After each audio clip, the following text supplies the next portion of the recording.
Je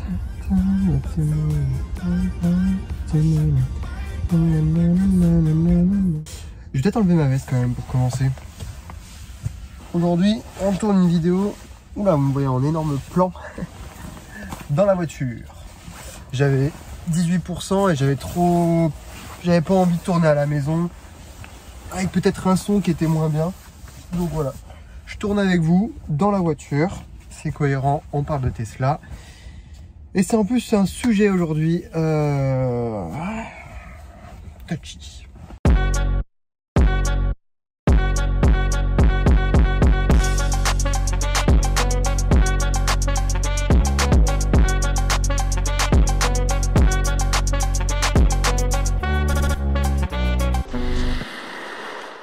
Bonjour et bienvenue à toutes et à tous pour cette nouvelle vidéo.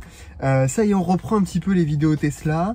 Il y a des idées qui émergent, il y a mon nez qui est bouché, mais ça n'a rien à voir. Aujourd'hui, un sujet que vous avez peut-être déjà vu, un sujet qui, je suis sûr, est déjà passé sur la table à un moment donné quand vous avez acheté votre Model 3 ou votre voiture électrique en règle générale.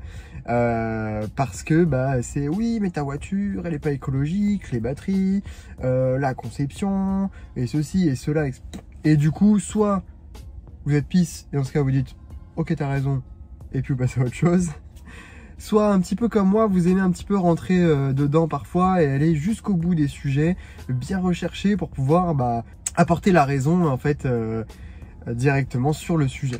Donc aujourd'hui je vais m'attaquer à la voiture électrique. Est-ce qu'elle est si écologique? Alors bien sûr, avant de commencer cette vidéo, petit disclaimer, j'ai effectué énormément de calculs, de recherches sur plein de sites différents, etc. Bien sûr, j'en fais appel à la bienveillance. Je ne suis pas sorti de grandes études sur le domaine écologique, électrique ou ceci ou cela. Peut-être qu'il y a des erreurs, j'ai quand même fait vérifier par d'autres personnes, donc l'erreur peut être humaine. Donc si vous voyez quelques petites coquilles, n'hésitez pas à le mettre dans les commentaires. Et puis pour ceux qui ont peut-être un doute sur certaines choses, toutes les personnes qui mettront les coquilles dans les commentaires, je les mettrai bien sûr dans la description, la correction. Donc voilà, parce que je peux pas rééditer la vidéo, la reposter, vous imaginez bien que c'est beaucoup trop long. Donc voilà. Allez, c'est parti. La voiture électrique est-elle si écologique? Alors pour ça, moi je suis équipé de mon petit iPad à côté.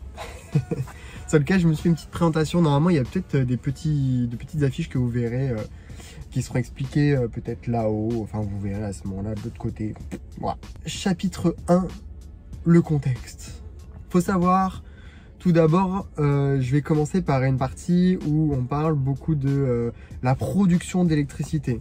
Je sais que moi je me suis beaucoup confronté à des personnes qui m'ont dit oui, mais si tu achètes une voiture électrique en France, si tu l'achètes en Allemagne ou en Suède ou en Pologne, c'est complètement différent quand tu la recharges, etc. Donc du coup on va beaucoup parler de ce qu'on appelle kilogrammes de CO2 équivalent. Donc c'est une notation qui permet de savoir l'équivalence en CO2, en indice carbone que ça a comme impact sur la planète. C'est comme ça qu'on va tout comptabiliser et qu'on va pouvoir définir si une voiture électrique est plus ou moins écologique. Alors, en France, 1 kWh produit environ 0,03 kg équivalent de CO2. Alors je mets environ parce que je me suis servi d'une application qui s'appelle Electricity Map qui permet de savoir en fonction des jours, en fonction du moment de l'année, quel type d'énergie on produit le plus en France. Donc il y a le nucléaire, il y a l'éolien, il y a l'hydraulique, il y a plein d'autres types d'électricité, vous le savez peut-être parfois mieux que moi. Donc là, au moment où j'ai pris cette valeur, elle tourne en moyenne de 0,03 kg de CO2 équivalent.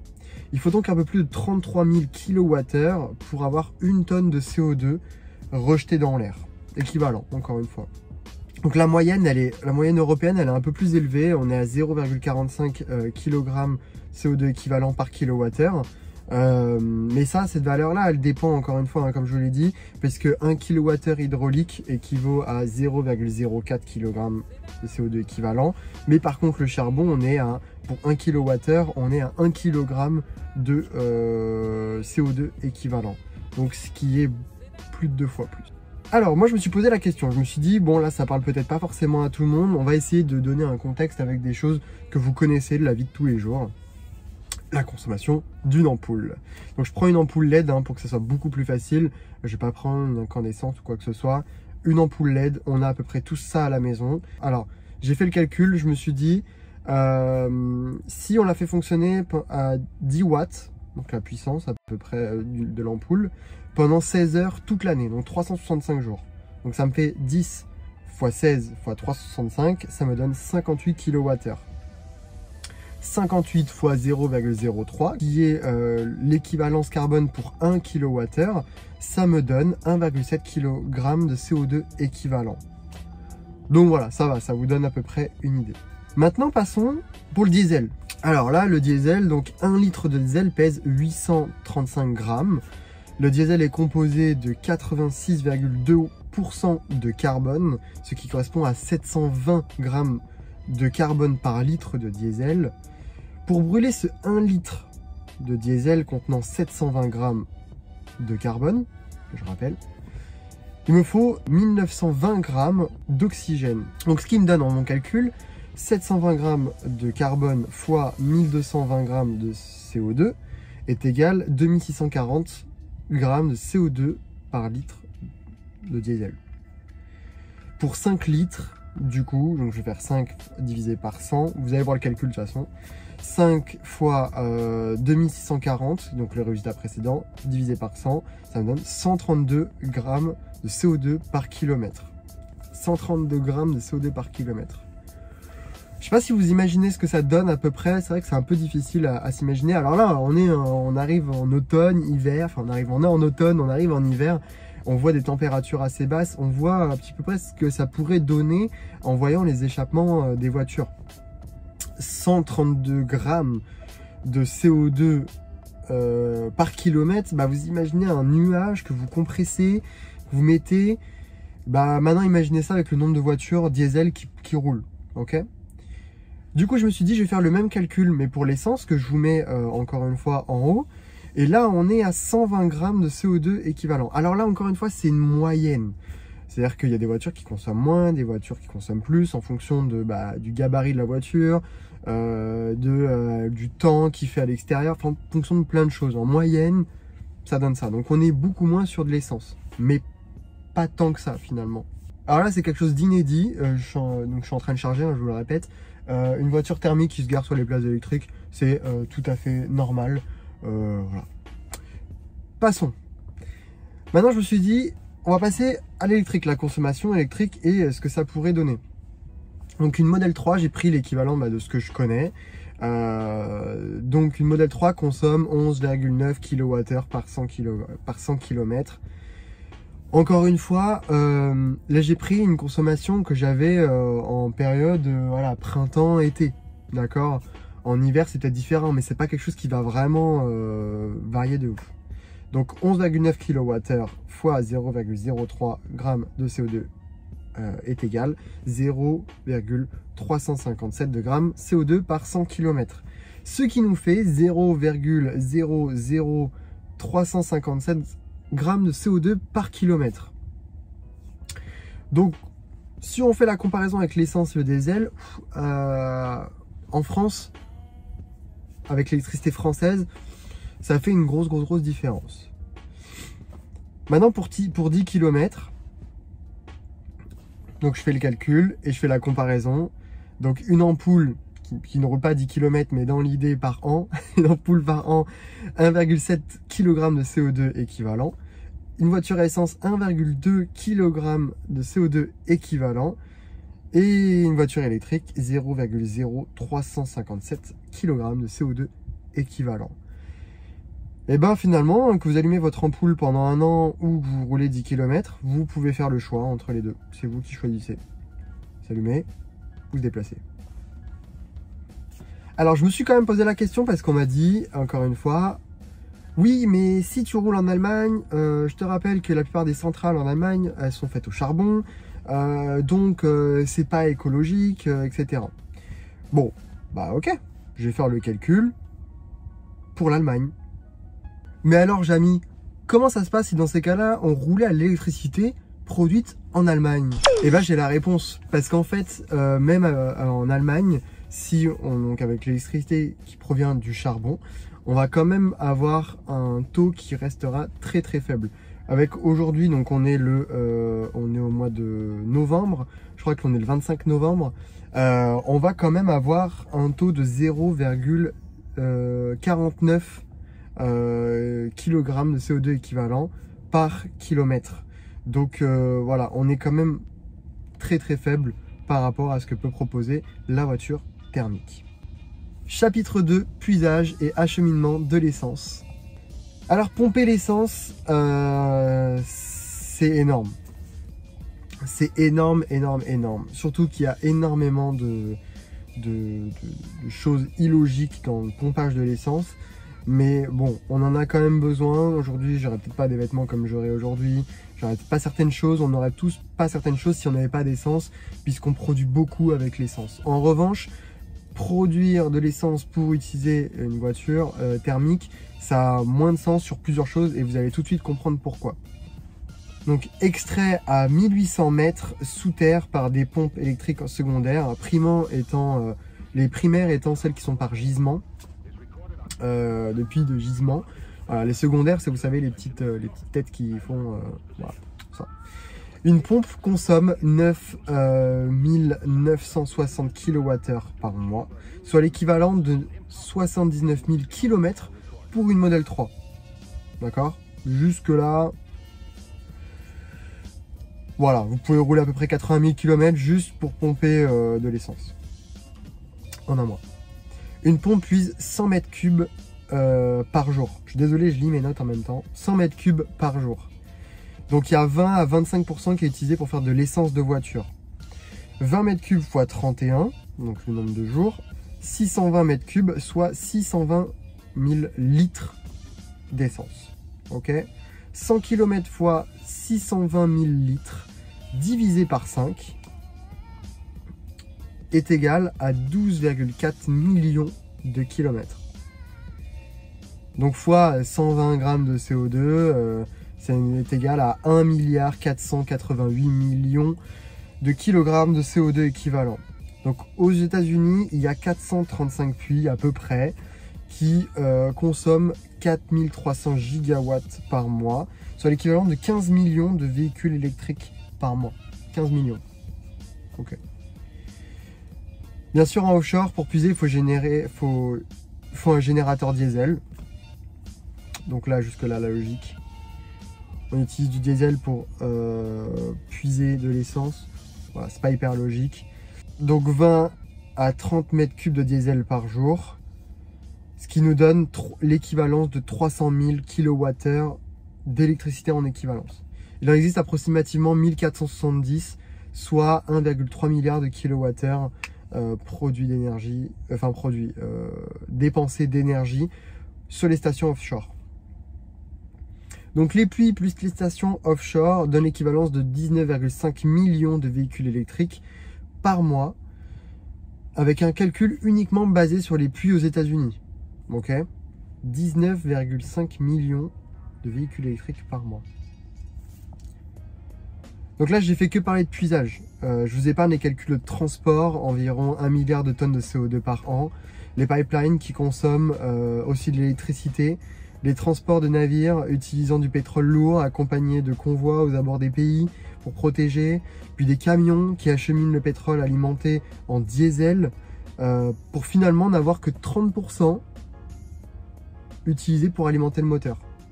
Sur 100% de l'énergie que vous avez potentiel d'énergie pour votre véhicule à essence, il y a uniquement 30% qui est utilisé pour bien fonctionner pour votre voiture.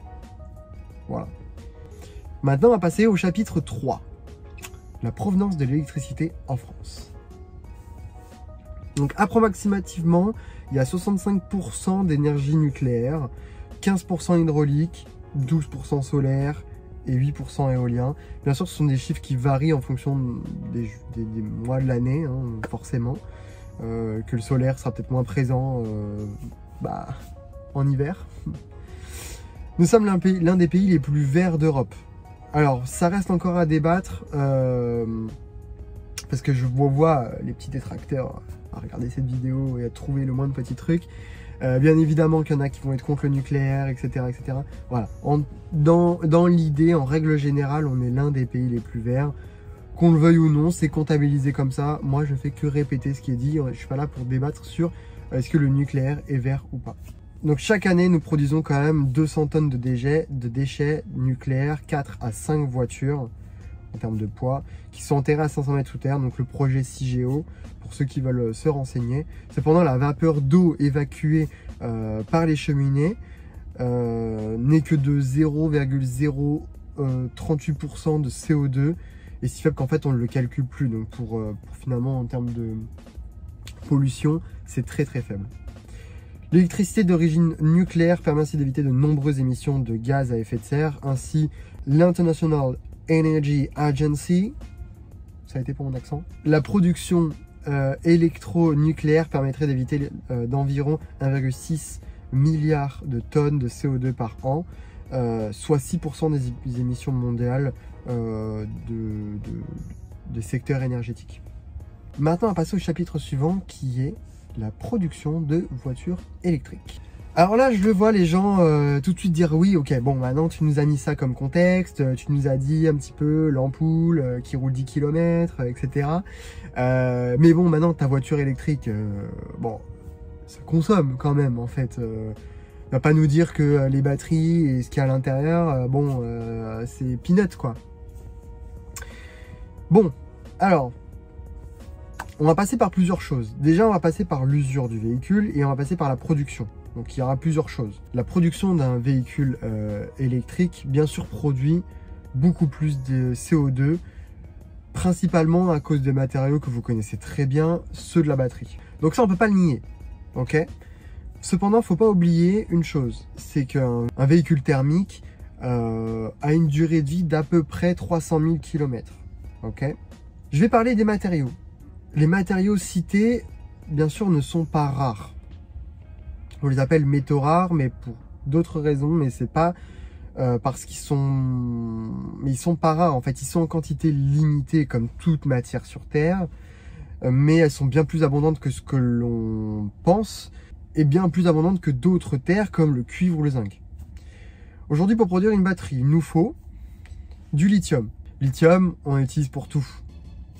Téléphone, tout ce qui contient une batterie, donc forcément un aspirateur, et j'en passe, beaucoup d'éléments contiennent du lithium, notamment pour les batteries. Donc, se trouve rarement sous forme métallique, mais surtout sous forme de saumure ou de sel, que vous pouvez voir en images, que vous connaissez très bien. En 2018, les ressources sont estimées à un peu moins de 59 millions de tonnes. Ce chiffre continue d'augmenter en fonction des prospections. Le marché en fait est surévalué. Puis étant donné que le lithium se recycle, il n'est pas pris en compte en fait. Donc il n'est pas utilisé que pour la production de batteries d'ailleurs, il est utilisé pour d'autres comme le verre, le céramique, la production nucléaire, etc. Le cobalt aussi, qui est un outil utilisé pour la production des batteries. Donc le cobalt n'est pas extrait uniquement pour le lithium. Il sert encore une fois pour le verre et la céramique, désulfuriser le pétrole et les hydrocarbures. Il trouve même sa place dans l'agroalimentaire comme oligo-éléments pour la santé bovine, etc. Les nouvelles batteries, notamment les Tesla, ne sont d'ailleurs plus avec du cobalt. Donc beaucoup, à mon avis, beaucoup d'autres constructeurs ne vont plus produire leur batterie avec du cobalt. Surtout, un truc important, on ne mine pas le cobalt, mais il s'extrait automatiquement lorsque l'on mine du cuivre, du nickel ou du plomb. Donc on ne va pas aller forer pour du cobalt, en fait c'est tout un amas de mines qui vient en même temps qu'on extrait d'autres mines. Donc voilà. Pour produire une batterie, il nous faut en moyenne 5% de cobalt du poids total de la batterie, sur des batteries hors des dernières générations bien sûr, de Tesla et peut-être même plus chez certains constructeurs. Donc bon, finalement ça reste très faible. Plus de la majorité du cobalt est extrait en République démocratique du Congo.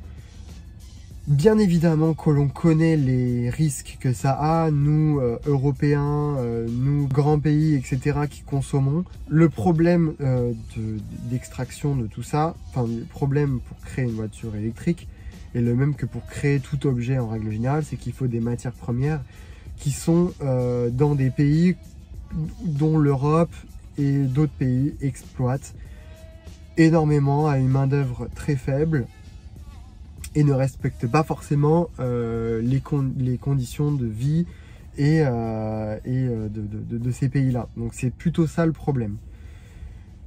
Parce que finalement, et vous le voyez très bien pour ceux peut-être qui ont commandé une voiture thermique, vous êtes soumis aux mêmes conditions qu'une voiture électrique, avec la pénurie des composants ou autres. Bah voilà, vous êtes aussi acteur quand vous achetez une voiture thermique de l'extraction des minerais dans les pays d'Afrique et d'Amérique du Sud et d'Asie aussi. Donc maintenant continuons sur la production. Acheter une voiture à essence est en moyenne à 3,7 tonnes de CO2 comparé à une voiture électrique à 6,6 tonnes. Donc en effet, une voiture électrique a au moins 2 fois plus d'impact CO2 que la voiture thermique. Mais reprenez les calculs que l'on fait précédemment sur la consommation et faites ça sur des années, vous allez voir qu'au final, l'essence reprend vite la tête sur un bout de temps qui est assez court. Parce que là, on va passer à l'autre chapitre qui est l'utilisation sur le long terme. Donc, si on reprend nos chiffres, 3,7 tonnes pour l'essence, 6,6 pour l'électrique. Roulons un peu avec nos deux voitures. 8000 km. Yes! Je les ai atteints, je les ai fait même 2 fois. Premier arrêt pour notre voiture à essence qui a besoin de faire sa première vidange. Donc déjà, vous en prenez un coup sur votre porte-monnaie. Et en plus de ça, vous avez fait une première vidange. Quelque chose, voilà, le rodage de la voiture, etc. Donc concrètement, il nous faudra 30 000 km avant que, pour chaque véhicule, pour que le niveau s'équilibre en termes d'équivalence carbone. Avec un petit malus pour votre porte-monnaie pour le véhicule thermique, qui est déjà allé au moins 2-3 fois chez le garagiste pour faire des révisions. Enfin, pour finir, atteignons les 350 000 km pour atteindre la durée de vie moyenne à peu près d'un véhicule à essence. L'électrique aura dépensé 36 tonnes de CO2 contre 78 tonnes pour l'essence. Donc ça sera le moment de changer de voiture et d'en racheter une nouvelle à 350 000 km. Donc pour une voiture électrique, il nous faudra 2 voitures essence sur une durée de vie. Avec moins de révision et en tout, pour qu'une voiture essence ait un gain pour la planète et pour votre porte-monnaie. Donc pas d'huile de vidange, pas de plaquettes de frein, ou très peu. Tous les 30 000 à 45 000 km, ni de disque pour tous les 100 000 à 120 000 km, ni même de joint de moteur ou je ne sais quelle autre pièce d'un moteur thermique dont je ne connais pas. Bien sûr, il y a des pièces à changer ou à réviser, mais il reste beaucoup plus faible que sur une voiture thermique que l'on connaît. Enfin, cela va de soi. Bien évidemment, on a aussi assez peu de recul. Je vais faire l'avocat du diable. On a quand même assez peu de recul sur tous les véhicules électriques. Mais en tout cas, je prends l'exemple de chez Tesla, qui est un constructeur quand même qui est bienveillant, qui ne fait pas des révisions tous les 10 000 km ou tant d'années ou quoi que ce soit. Et il y a une Model S qui a déjà atteint quand même le 1 million de kilomètres. Alors certes, elle a déjà changé un moteur, elle a déjà changé peut-être un pack batterie, mais finalement on reste quand même beaucoup plus faible qu'une voiture, thermique sur la consommation en CO2 sur le long terme. Voilà. Je prends pas l'exemple des mauvais élèves comme Peugeot et d'autres Renault, etc. qui eux s'efforcent à rester à la vieille école et à proposer des vidanges, à venir faire un contrôle du véhicule, ce qui est complètement absurde et qui rend ridicule l'achat d'un véhicule électrique quand on voit que des constructeurs font ça. Bien sûr, petit bonus que j'allais oublier, on vous a sûrement posé cette question-là, c'est Oui, mais maintenant, à la fin que ta batterie, elle est morte. Comment tu fais? Parce que bon, c'est là, c'est donné, c'est jeté en plein air, etc. En plein air, enfoui sous le sol. Voilà, alors que moi, ma voiture thermique, on peut faire ce qu'on veut, on peut changer des trucs, elle repart. Alors, pour ceux qui pensent ça, recherchez. Recherchez parce qu'aujourd'hui, il y a quand même des lois en Europe, des lois en France, que je vous mettrai en description, qui obligent le recyclage des batteries. Vous imaginez qu'une batterie, c'est quand même la moitié du prix d'une Model 3 pratiquement.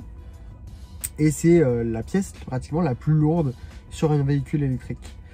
Donc je me vois mal dans peut-être 2-3 ans, voire peut-être plus, une pile de batteries électriques, de voitures électriques empilées.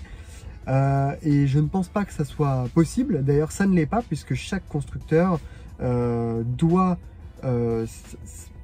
avoir son circuit ou doit avoir sa méthode, en tout cas pour recycler. Il y a en tout cas aujourd'hui en France 2 grands recycleurs de batteries qui recyclent de tout, des batteries de voiture, des batteries de téléphone, des batteries d'aspirateur, des batteries de plein de trucs. En tout cas, de batteries. Et une batterie peut être recyclée à 99, peut-être 5%. Donc ce qui reste quand même une très très grosse majorité. Le lithium, comme j'ai dit, c'est un métal, hein, il peut être réutilisé, il peut être refondu, etc. Enfin, il y a plein de choses qui peuvent être refaites sur une batterie. Donc, mauvais argument pour les pros thermiques, une batterie de voiture électrique se recycle. Donc voilà, maintenant passons à la conclusion, le dernier chapitre de cette vidéo. Donc du berceau à la tombe, on voit bien que le véhicule électrique est quand même beaucoup moins énergivore, encore plus s'il est partagé, s'il est loué ou autre. Bien sûr que nous pouvons faire mieux niveau écologie que acheter un véhicule électrique si on voyage principalement tout seul, si on n'en a pas besoin, si on est proche de toute commodité ou comme ça, c'est pas utile. Préférez bien sûr le vélo, marcher à pied, bien évidemment. Mais aujourd'hui, si vous devez faire un choix, il n'y a pas le choix. Aujourd'hui, on le voit très bien que les tendances viennent à changer vers un véhicule électrique entre les déplacements dans la capitale ou dans les grandes villes, entre l'économie que vous allez faire en termes d'essence. Pas longtemps, je suis parti voir l'essence, le prix du litre de l'essence. Sur une essence, on était à 1,06 €, 1,60 € par litre, ce qui est quand même énorme. Là, je suis en train de charger gratuitement, mais même si vous prenez des bornes Ionity ou des bornes Tesla ou quoi que ce soit, vous êtes quand même 10 fois moins cher au prix du kilowattheure. Donc voilà, les tendances viennent à ça.